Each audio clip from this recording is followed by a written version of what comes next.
नमस्कार. 2026 यावर्षी अधिक मास, ज्याला पुरुषोत्तम मास किंवा धोंड्याचा महिना तसेच मलमास असेही म्हणतात, हा कधीपासून सुरू होणार आहे आणि कधीपर्यंत आहे आणि या धोंड्याच्या महिन्यामध्ये कोणती सेवा करावी, कोणती उपासना करावी, दानधर्म काय करावे याविषयीची संपूर्ण माहिती. तर हा धोंड्याचा महिना हा 17 मे 2026 रविवार ते 15 जून 2026 सोमवार या कालावधीत आहे. यावर्षी ज्येष्ठ महिना अधिक आला आहे, म्हणजे 2026मध्ये 2 ज्येष्ठ महिने असतील. अधिक मास हा दर 3 वर्षांनी येतो, म्हणून त्याला विशेष असे महत्त्व आहे. अधिक मासात काय दान करावे? अधिक मासात भगवान विष्णूची पूजा आणि दानधर्माला विशेष महत्त्व आहे. तसेच 33 या संख्येला खूप जास्त प्रमाणात महत्त्व आहे. अनारसे दान. अधिक महिन्यात 33 अनारसे जावयाला किंवा ब्राह्मणाला दान दिले जाते. दीपदान. आपण तांब्याचे, पितळेचे किंवा चांदीचे 33 दिवे दान करणे अत्यंत शुभ मानले जाते. पण आपल्या कुवतीनुसार आपल्याला जितके शक्य होईल तितके आपण दान करावे. फळे आणि अन्नदान.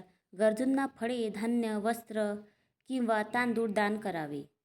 तांबूळ म्हणजेच विडादान. विडादान केल्याने सौभाग्य आणि मंगल आयुष्य प्राप्त होते. तसेच कोणती जप आणि उपासना करावी? विष्णुपूजा. या काळात विष्णू सहस्त्रनाम पठण किंवा ओम नमो भगवते वासुदेवाय या मंत्राचा जाप करावा. विष्णूची मनोभावे पूजा करावी.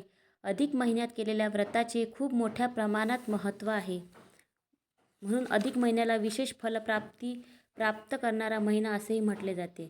तसेच अधिक मासामध्ये जावयाला दान द्यावे.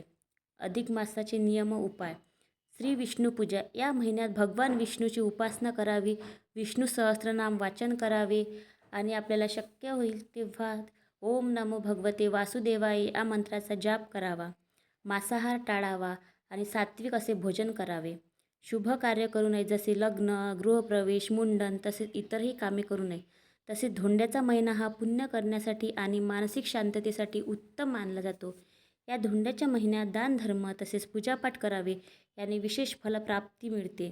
आणि हा दर 3 वर्षांनी येणारा असा हा धोंड्याचा महिना आहे, त्यामुळे त्यामध्ये केलेले पुण्यकर्म हे विशेष फल मिळवून देते. म्हणून आपण ओम नमो भगवते वासुदेवाय या मंत्राचा जाप करावा.